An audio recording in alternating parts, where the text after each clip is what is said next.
Salut à tous et bienvenue dans cette vidéo qui va concerner la rapide présentation de cette ponceuse stationnaire de chez Holtzmann, le modèle BT46 Eco. Allez, je vais donc passer au déballage de ce gros colis de 17 kg.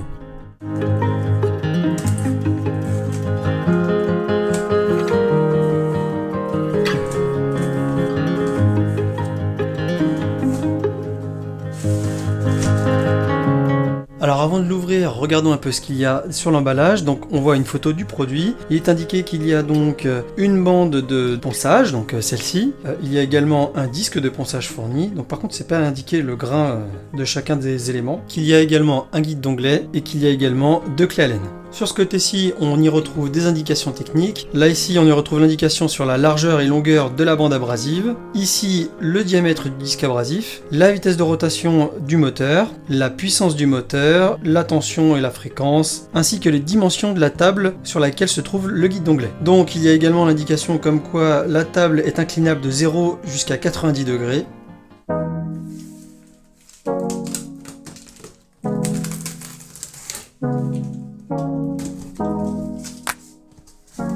Alors à l'intérieur, on va y retrouver la notice d'utilisation, le guide d'onglet. Alors par contre là c'est une pièce en plastique vraiment de pas très bonne qualité. La pièce sur laquelle je suppose on vient y fixer le disque abrasif ainsi que l'élément qui va permettre de l'accrocher avec un système à scratch, un carter de protection pour la partie disque abrasif, le système d'aspiration pour la partie disque abrasif, la petite table du côté du disque et qui va permettre d'accueillir le guide d'onglet, de la quincaillerie et des accessoires de montage, et enfin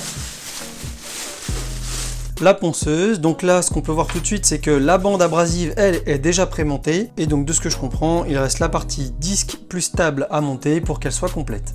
Alors pour réaliser correctement le montage de tous ces éléments, je vais me baser sur le manuel qui est fourni. Alors par contre, ce qui est un peu dommage, c'est que la notice, elle est soit en allemand, soit en anglais. Donc il n'y a pas de français. Et donc moi je vais regarder la partie anglaise. Alors par contre, au niveau de la description pour pouvoir réaliser le montage, donc c'est juste du texte dans cette partie-là. Mais par contre, si vous venez au tout début du document, vous avez toutes les illustrations pour réaliser le montage de toutes les pièces. Donc ça, c'est plutôt pratique.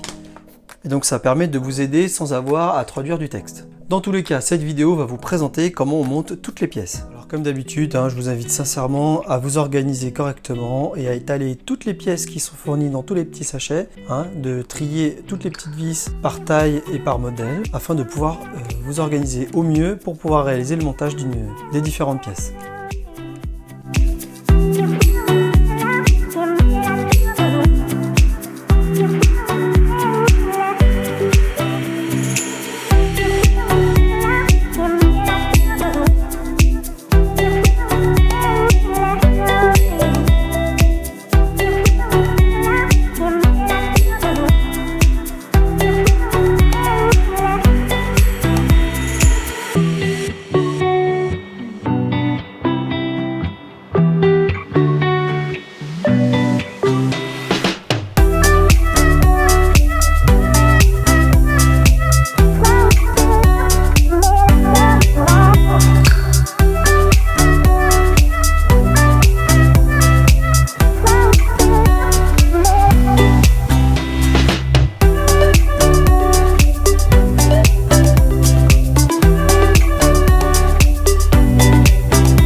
là, ce que je viens de comprendre, c'est qu'en fait, ces vis là, si vous les serrez un peu trop, et bien en fait, elles vont dépasser juste en dessous, elles vont frotter. Là, si je la serre complètement, on entend qu'elle touche. Il suffit de la desserrer un petit peu. Là, ça touche plus. Donc ce que je vais faire, c'est de mettre des rondelles supplémentaires pour augmenter l'épaisseur.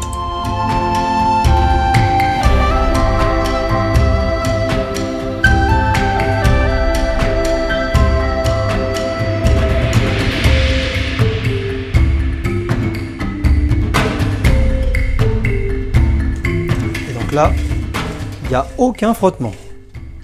Alors ici dans cette partie-là, on retrouve donc une poignée et une vis qui permet de faire un réglage. Justement, cette vis permet de faire le réglage du positionnement de la bande pour pouvoir l'axer à peu près au milieu par rapport au rouleau d'entraînement. Et donc là, c'est très important. Pour pouvoir bien régler sa machine, pour pouvoir bien régler le positionnement de sa bande, il faut donc la mettre sous tension, la faire tourner. Donc moi, je l'ai fait hors caméra tout à l'heure et donc en fait, la bande est carrément venue se coller de ce côté-là et elle a failli sortir même. Lorsqu'on va tourner la vis dans ce sens pour qu'elle s'enfonce, eh bien la bande va venir par là. Et si on tourne dans l'autre sens, donc si on desserre, elle va partir vers l'opposé.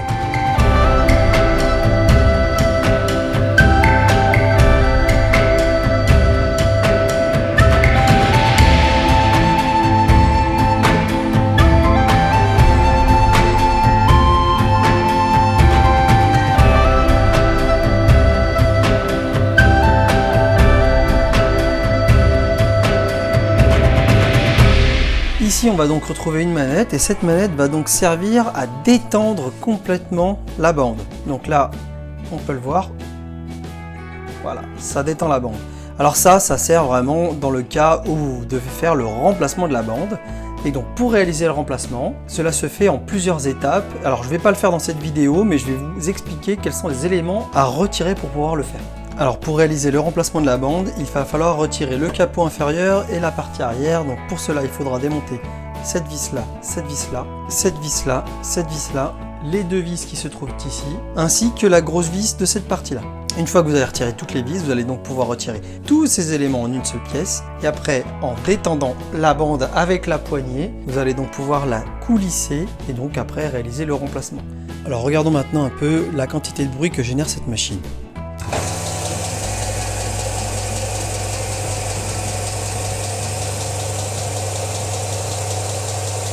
Donc on se retrouve avec une machine qui a un niveau sonore qui délivre environ 85-86 décibels à peu près 50 cm de distance. Et ça c'est dans le cas où vous n'êtes pas en train de réaliser un ponçage, donc pensez à bien porter un appareil de protection pour vos oreilles, puisque lorsque vous allez poncer quelque chose, le bruit va être bien plus conséquent. Voilà, j'ai donc réalisé quelques petits essais avec cette ponceuse stationnaire Holzmann, et pour le coup, moi j'en suis assez satisfait. C'est sûr que pour l'utiliser dans les meilleures conditions, il faudrait la fixer directement sur un établi, parce que là moi je l'ai utilisé avec les petits patins en caoutchouc, mais même comme ça c'est pas très stable, puisque dès qu'on commence à poncer un morceau de bois, eh bien ça se met à vibrer et du coup elle se déplace. Donc l'idéal étant vraiment de la fixer solidement sur un plan de travail. Autrement, ça reste vraiment d'une qualité correcte par rapport au prix. Donc moi j'ai réussi à l'avoir à 89 €, donc c'est assez abordable. Au niveau de l'utilisation, donc comme vous pouvez le voir dans les essais, il n'y a vraiment rien de compliqué. Par contre, par rapport au grain des bandes qui sont fournies avec la machine, donc là c'est du grain assez grossier, donc il faut faire attention parce que si on ne tient pas correctement sa pièce, eh bien elle aura tendance à être éjectée directement par la machine, étant donné qu'il y a une accroche très importante vu que c'est un grain assez grossier. Voilà, en tout cas j'espère que cette vidéo vous a plu et vous aura apporté quelques informations concernant cette machine. Pensez à mettre un like en bas de cette vidéo pour soutenir la chaîne. Pensez surtout à vous abonner à la chaîne, c'est super important pour faire vivre la chaîne. Et vous pouvez également me suivre sur Instagram. Tous les liens sont dans la description de la vidéo. Sur ce, je vous souhaite de très bons bricolages à tous et à très bientôt dans une prochaine vidéo. Ciao ciao à tous!